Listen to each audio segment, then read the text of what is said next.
What's up, Pirate Nation? I'm your host, David Heim, and welcome to a brand new edition of Hall Talk, our first episode of the semester. We have a jam-packed show for you this evening. Men's and women's basketball, we're going to highlight what's up and what's down for their seasons. I can't do it all on my own, so I'm going to be joined this evening by my panel, George Balekji and Johnny Conetta. Speaking of the women's side, we're also going to have an exclusive interview with the women's basketball team. This is Hall Talk. This team needs to show me something for me to believe that they're going to make a run in the tournament. I think they can have a chance of going over 35 wins without a problem.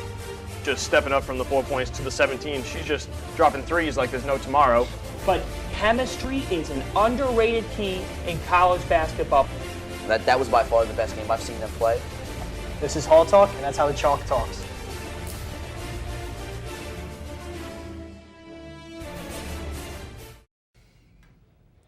Welcome back, and I am joined alongside my panel for this evening, George Balekji and Johnny Conetta. Guys, thanks for joining me this evening. First time here, excited. David, George, ready to go? I'm excited to be with Johnny, even more excited. We're going to talk women's and men's basketball. Big win by the men's last night. The women's are as hot as ever. Well, before we jump into the women's team, let's start with the men's side. It's been kind of a roller coaster season. They could not have started off any better, especially in Big East play. But before Wednesday night's win over Marquette, they did lose 3 in a row.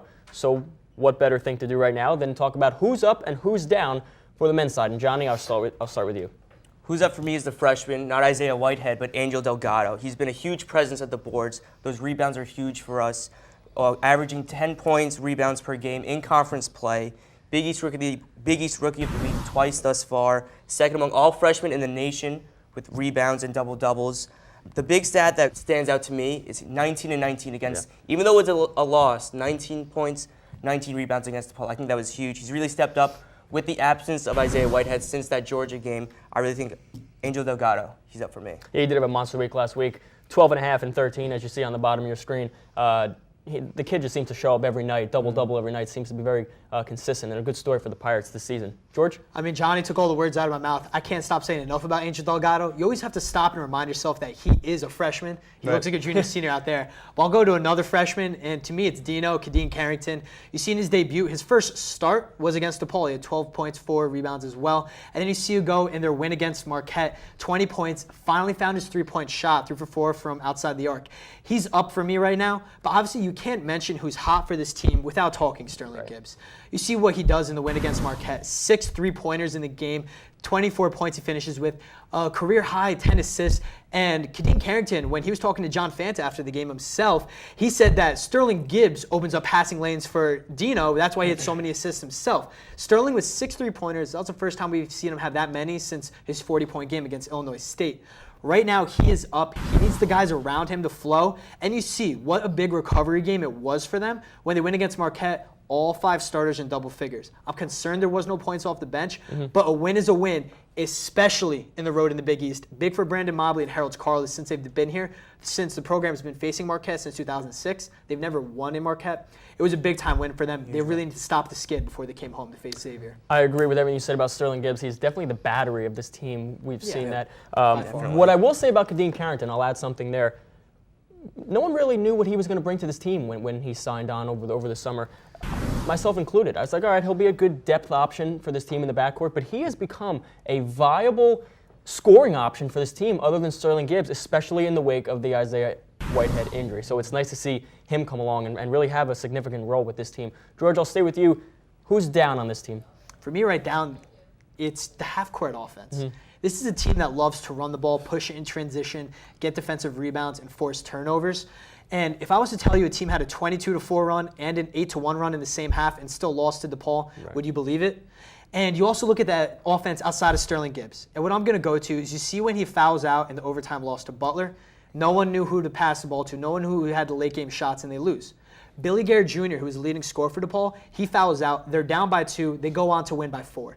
To me, just speaks, the guys around him have to step up. He can go out, score 20 a game. They've only lost 1 game when he scored 20 points. But it's just not happening right now. He needs more support than just Angel Delgado. If your last name on the back of the jersey isn't Delgado, Gibbs, or Carrington right now, to me, you're down. Johnny? Who's that for me? George, you said offense. I got to go defense. Defense, defense, defense. I've just seen way too many wide open threes the past couple games, especially in those 3 devastating losses the past couple weeks. You got to try to stay away from the zone defense. Be aggressive. Stay in the man defense. Put the pressure on the opposing team. You know, force turnovers, whatever. Just don't worry about getting into foul trouble. Stay in the man defense. You know, first force turnovers. Just try to stay away from the zone defense. And just building off Johnny real quick, they don't play a lot of zone. They always stick to man. Big upside you see against DePaul. They average about three-pointers a game. They held them. They average 8 a game. They held them down to just 3. It was a big put out by the defense, and it's just in a close game. That's where they need to close out. Right. This team, 3-game losing streak, but like we said, Wednesday night, a win. Like it wasn't impressive, but like you said, George, a win is a win, and we've learned you're only as good as your last game. So if there's anything for the Pirates to learn from that, is that they're trending upward again. They have the win. They're going to build off of that. They have Isaiah coming back. We'll see if they can package it all together as we move through the Big East season. On the other side, we have our women's team, and I don't think anybody could have forecasted the type of season that they would be having right now. George, who's up on the women's side? I mean, where do you start with this team? You could go coaching. You could say how they play on the road, the comebacks. To me, it all begins with the backcourt, the experience they have. Tab as a junior, then Daisha and Didi both as graduate student guards. And to me, you look at Daisha and what she was able to do at Villanova. She scored 12 of her 19 total points in the second half. When this team goes from scoring 107 against DePaul to just 59 against Villanova, but it translates in a win, Coach Bozzella, he has his team coached there. They could play to the opposing team's strengths. They could be held back, but they still come out with a win. And you look at their next game at Georgetown. They go in overtime, score 99 points, and really it was a back-and-forth game, but they have timely shots. And just as I'm saying Daisha in the second half, you look at Tab in the second half against Georgetown. She was scoreless in the first, 21 in the second half, 8 in overtime. This team, it can attack from all phases. They're not easy to defend at all, and it's just unstoppable right now. 19-2. I don't think anyone predicted it for this team, but we're loving it. I'll stick with you. Who's down?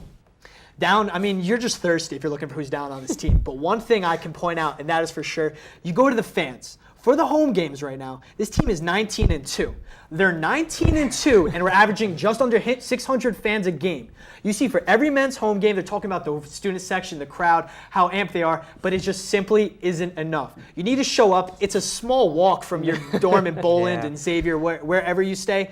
You got to show up for those games. When Walsh gets loud, the players love it, Bozzella loves it. They have to get it going. Yeah, there's no excuse. Students, get to the game. Yeah, I couldn't have said it better myself. Students got to get to the games. Johnny, for me, up? no one on the team is down. I'm going to go the AP selection committee. Right. They're down. The fact that these Pirates aren't ranked is it blows my mind. We're 19-2 overall. Our 2 losses are against one, not so great loss against St. John's, but then we lost by 2 at West Virginia, who's top 20 team in the country, which that's not a bad loss at all. We're 19-2. We're scoring points. DePaul is second in the Big East. We put up 107 points against the second best team in the Big East Conference, and we're not ranked. I think we could win out for the rest of the season. Our 2 toughest games coming up at DePaul, February 13th, and then at Butler, March 1st. I think we could win both of those games. So the AP selection committee, they're down for me. So if no one on the team's down, then who's up? Who's up for me? I have Tabitha Richardson-Smith. Team leader in points, rebounds, and steals. When we put up 107 against DePaul, she had 26 points at half. She had 35 total. I think she's one of, if not the best player on this team, Tabitha Richardson. The big 3 in South Orange, they combined for 85 of that 107. They're up. Yeah. They're playing really Everyone's well. up, though. From here, women's basketball takes on St. John's on Sunday. They're going to look to avenge a loss that they suffered to the Red Storm earlier this season. It was actually their first loss of the season.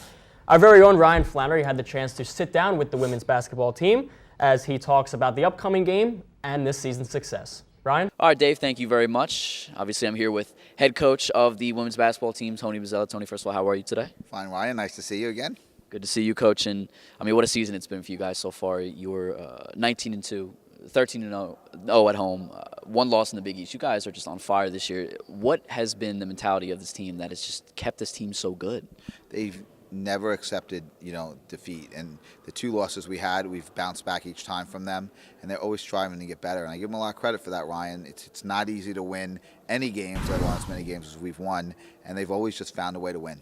What about the adversity of this team in general? Just obviously, we know this team wasn't very successful 2 years ago with a glorified figure in Ann Donovan now. Now, personally, I think you're a glorified figure because you've just done such a great job. But what about this adversity? I mean, this team came from really nothing to this now. I mean, it's incredible. Well, it stems from the players. I mean, we have a tremendous leader in Dee Dee Simmons, but the development of Janae Johnson has been tremendous. Tab Richardson Smith, obviously. These are kids who averaged 4 and 2 points a game for the previous year before I got here. And Chiz has been great. I think her stats aren't their stats, but her intangibles, what she does for us to win, are tremendous. And I think those 4 kids combined with the other kids in our program now have really made a big difference in us believing that we can win and us getting over the hump and winning. You guys got to the NIT last year, a huge accomplishment in your first year, especially for this young team. Now a more veteran team, you're more veteran with your girls. They're your girls now. What do you guys have to do the rest of the Big East schedule and coming into Big East tournament time to get over that hump and reach, not only win a Big East championship, but reach the NCAA tournament? And that's been our goal from the beginning. We felt we had a team that can compete for the Big East title, and clearly we've shown we can. We have a long way to go to obviously accomplish that goal. But, I think we have to take each game separately, and whether we win the game, still focus on the next game, or if we lose the game, fight through that adversity, especially in the new schedule. Starting next week, we play Friday and Sunday. So if you win Friday, you can't be over happy and then not be prepared for Sunday. And if you lose Friday, you can't be, so down that you're not ready for Sunday. So we have a veteran group, like I said, great leadership in both Simmons girls and Janae. We have to, take that leadership, follow it, and really just focus each game as a different entity. You win, put it aside and move on. You lose, put it aside and move on. And really play the best we can and play our way. I think that the time that we lost to St. John's, we played St. John's game. And if we're going to play someone else's game, we're going to struggle to win. If we play our game, we're going to have a great chance to win. It's been a record-breaking season for the women's basketball team this year. Head coach Tony Bozzella with me. Dave, guys, back to you. Thanks, Ryan. And now this leads us to our weekly Hall Talk Player of the Week. And who else besides Daisha Simmons? Simmons led all scorers with 19 points in a 59-56 Pirates win over Villanova last Friday night. She tacked on 13 rebounds to give herself a double-double. Last Sunday at Georgetown, Simmons finished with 32 points and 6 assists, including 13 points in the second half and 8 in the final 3.5 minutes. She also added 6 more in overtime in the Pirates' come-from-behind victory over the Hoyas. For the week, Simmons averaged 25.5 points per game, 8.5 rebounds, and 4.5 assists, while shooting a very impressive 47.6% from the field. That wraps up tonight's show. George, Johnny, thanks for joining me this evening. Thank you, guys. Thanks for having me. Big weekend for sports coming up. Yeah, you guys big got to week. show up to the game for the fans. We'll see if both teams can continue to trend upward, especially the men's team. Yeah. That wraps up our show tonight. I'd like to again thank my panel for joining me this evening. We will see you again next week. Have a good night, everyone.